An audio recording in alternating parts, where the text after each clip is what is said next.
Okay, let's say you have your Tapo camera with this red LED. It's fixed or flashing. In this case, I have a fixed LED here, a red LED on my Tapo C615F.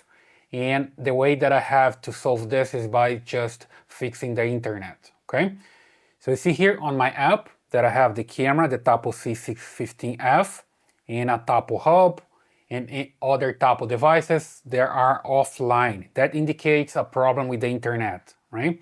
So here I have my router, one from Xfinity, and then I have a repeater. Then I just need to check them. I see the repeater, there's no LED available. So basically the repeater has some problem right now, and I can just turn off and turn on again. Just unplug and plug back to the power supply, right? I can do the same with my main router as well. In this case, I connect my camera to this repeater, so I'm going to disconnect from here, remove the power, and then connect it back, and wait for it to boot up, right? And I can do the same with my router, because sometimes the internet issue is related to the main router because the repeater depends on it. So here I have the LED flashing. I just need to wait for it to get internet connection, and then I can check my camera again. Back here to my camera, I see the red LED, so I just need to wait for it to change to green, which means the camera is connected back to internet. And here on my phone, I can also observe that my camera is offline now, and all other devices are offline. I just need to wait them to connect to the internet again, and I'm good to go. So let's just wait for a while. There we go. Here on my repeater, I have the LED already fixed. So basically the internet's back working. And now I'm going to observe here on my camera, it's still red. Let's just wait a little bit longer. There we go. It changes here.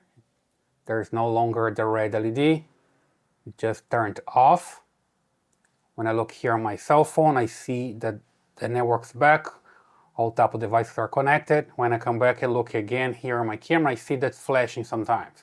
Sometimes I just see here the red LED, and sometimes I see the green LED. I just need to wait a little bit longer and see if it connects. There we go. Now it's green. So I'm good to go. And here I have my camera back. All right, so basically working again. So if I just come here and tap on the camera, I'm gonna see the live image, and it's basically working. All right, so super simple. Basically, that's the way you can fix the issue with the Tapo camera with the red LED here, and it's not connecting to your Wi-Fi. And if it doesn't work yet, you can partially reset the camera. I have another video here in the channel where I show how to partially reset the camera, keep the configuration, and just connect to the Wi-Fi again. Hope that helps. Leave your comments here, subscribe to this channel, give me a thumbs up, and I see you in the next one.